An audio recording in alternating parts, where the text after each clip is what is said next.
It seems like I've been running for hours, but I can't get away from them. They look like they're human, but they're not. I never seen anything like them before, until they found me tonight. They have red eyes and pale skin. I know why they're chasing me. They want to kill me. Suddenly I heard a feminine voice say, "I can smell her sweet scent. We're catching up to her." I began hyperventilating and collapsed to the ground. I had nowhere to hide because I was in the middle of the woods.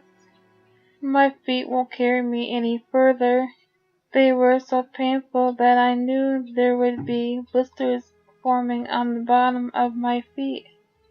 A second later I was surrounded by 3 mysterious creatures. I wish I knew what they were. I yelled at them. "What the fuck are you?" The male creature, who looked to be in the early 20s with long black hair, replied, "If we told you, we would have to kill you." I screamed at them. "You're going to kill me anyway. Just fucking tell me." He laughed and said, "It all depends on you. If you follow my orders, you shall live to see another day." About a second later, he slowly got closer to me. I quickly backed away. He growled at me. "Stay where you are, you stupid human. Do as I say."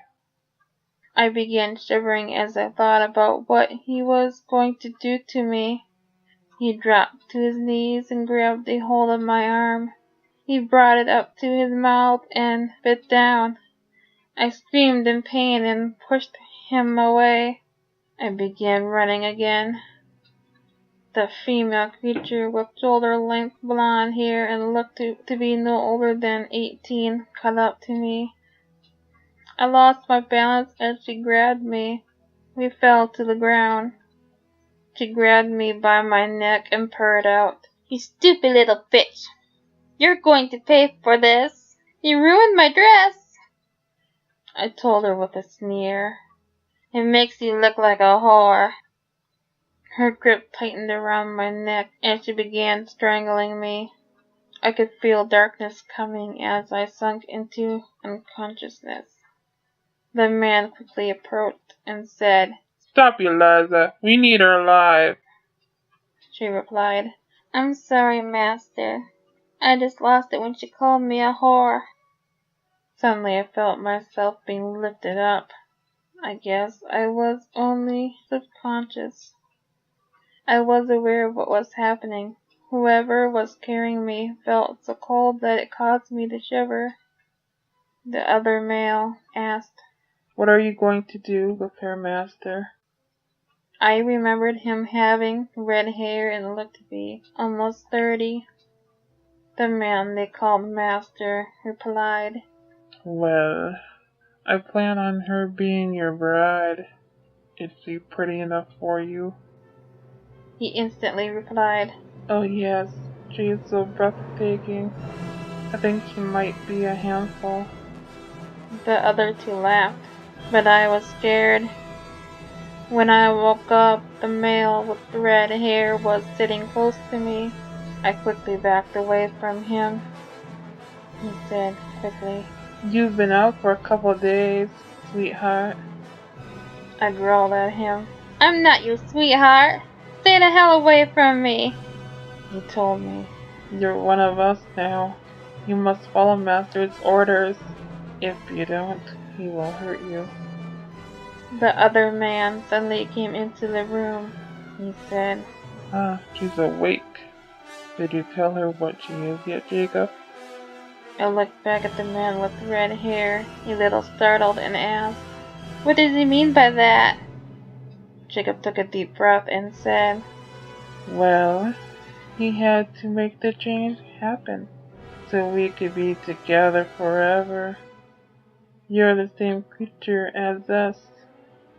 Master turned you into a vampire." I suddenly shoved him away from me and shouted, "I hate you!" Then I quickly got to my feet and ran as fast as I could. I sensed them coming after me. Their master yelled, "Get her! She can't get away!" When I came across a hollow log, I crawled inside. I just hoped they wouldn't look in here. A few seconds later, I heard them run by. I let out a sigh of relief because they didn't bother to check the hollow log. I slowly moved out of the log, but when I did, I was grabbed from behind. Eliza yelled, "I got her, master!" He yelled back. "Bring her back to the house." I struggled against her as I tried to break free. She tightened her hold on me and said, "Stop it, you bitch!" Jacob came on the other side of me. He said, "You made Master angry. He's going to make you pay for what you did." I growled at him. "You can go to hell. I don't want you, you fucking creep." He punched me and snarled, "You will not disrespect me. You will be my wife whether you like it or not." He grabbed me away from Eliza and brought me to their master. He locked me in the room with him. Master ordered. "Take off your clothes." I screamed, "No!" He barked out. "You will do as I say. I'm your master." I yelled at him, "I will never call you master!" Suddenly he came charging at me. Then he threw me against the wall. When I landed, I saw a wooden cross. I grabbed it and lunged at him. I stabbed him in the chest and watched as he collapsed to the ground. He died right in front of me. I grabbed a piece of paper and planned on leaving them a note. "Dear Jacob and Eliza, I killed your precious master. Someday I'll come back and kill you too. Sincerely, your worst nightmare." I just couldn't wait for that time to come. I would get my revenge someday. They would be dead.